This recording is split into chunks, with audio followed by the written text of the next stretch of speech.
नमस्कार होणारे माता पिता हो, स्वागत आहे आपलं गर्भसंस्काराच्या या पवित्र प्रवासात. चला तर आज पाहूया गर्भसंस्कार भाग 2. माझ्या बाळा, आई तुझ्याशी बोलते आहे. तू सुरक्षित आहेस, तू प्रेमात आहेस. स्वामी तुझं संरक्षण करत आहेत.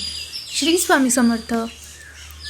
आईचं मन शांत असेल तर गर्भात बाळही शांत वाढतं. गर्भातील बाळाशी संवाद भाग 2. आईच्या शब्दांचा बाळावर होणारा परिणाम. गर्भातील बाळ आईच्या भावना ऐकतं का? चला पाहूया. स्वामी समर्थांची कृपा. एका गर्भवती मातेला रात्री झोप लागत नसे. मनात सतत कसली तरी भीती, भविष्याची चिंता आणि तिच्या डोळ्यातून नकळत अश्रू येत होते. एके रात्री ती पहाट होण्याची वाट पाहू लागली. पहाट होताच स्वामींच्या फोटोजवळ तिने दिवा लावला आणि आपलं मन स्वामींसमोर रडतच मोकळं केलं. ती म्हणाली, स्वामी, माझं मन शांत नाही.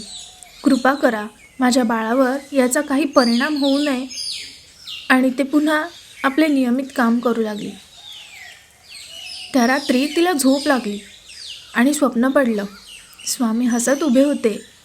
ते म्हणाले, अगं आई, तुझा प्रत्येक विचार तुझ्या बाळाच्या मनावर कोरला जातोय. भीती नको, विश्वास ठेव, माझं नामस्मरण कर, हेच तुझं कवच आहे. स्वामींच्या त्या शब्दांनी तिचं मन हलकं झालं आणि गर्भातील बाळ जणू शांतपणे हललं. त्या दिवसापासून ती रोज प्रेमाने बाळाशी बोलू लागली. गर्भसंस्कार रिमेडी रोज करा, शांत मन आणि सुरक्षित बाळासाठी. रात्री झोपण्यापूर्वी फक्त 5 ते 7 मिनिटे.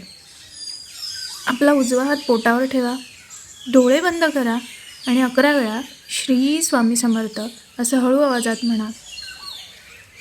आणि मग, माझ्या बाळा, आई शांत आहे, तू सुरक्षित आहेस, स्वामी तुझ्या सोबत आहेत.